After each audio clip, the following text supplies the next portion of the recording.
Chris, that sequencing, in my world, I talk about issues. People have challenges, they have circumstances, like you said, they sometimes turn into concerns, they elevate into problems. That sequencing that I believe I captured right. They settle, they struggle, and they suffer. All Say more about that sequencing.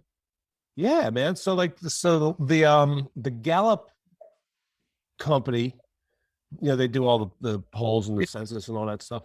Sure. Every year they do a poll around in America on job satisfaction, on how happy people are with their careers. The results have been consistent for 30 years since they started doing it. And the results are that about 84% of people report disliking their jobs. That's heartbreaking. That's heartbreaking to me. Because you interpret that data. How can you interpret it any other way than to say everybody's settling? Why are you settling for that? Like this is my hypothesis. I'm open to being wrong, which I always want to be.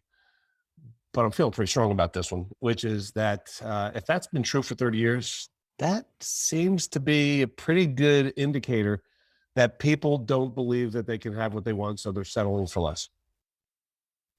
Yeah. Because of the conditioning of our past, because we've been conditioned to believe. Like, look, Teresa had to coach me up to she had to hammer that. What would CD? You're not listening. What would perfect? What do you say in an unrealistic world? It's like, yeah, I don't care about that. Realistic, that's such a stupid, useless word. Like, get rid of that shit. I'm asking you a question. What would be the best thing?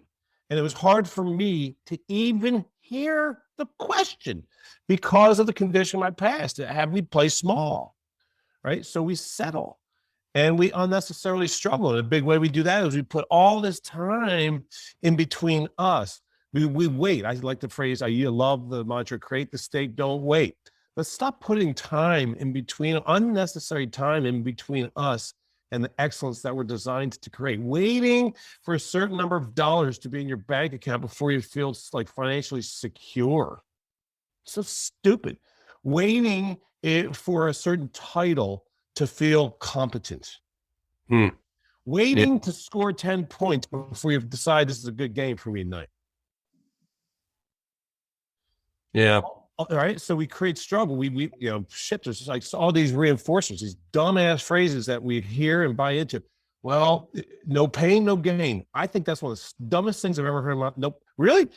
How about you go study some human peak performance and show me the part where people in the zone talk about being painful? That ain't out there. It doesn't exist.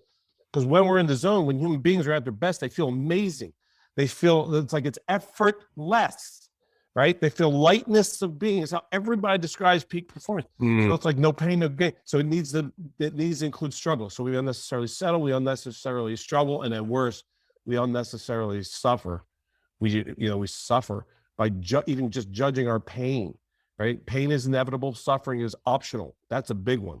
Pain is inevitable. Suffering is optional. So the difference is suffering comes when I judge the pain. Pain, thank God for the pain. Right? The struggle. That's when we grow.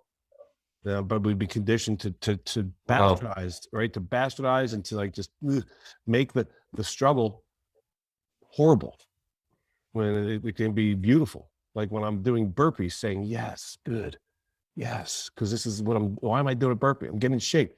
So this is perfect. Yes, good. As opposed to, oh God, I hate you. This sucks.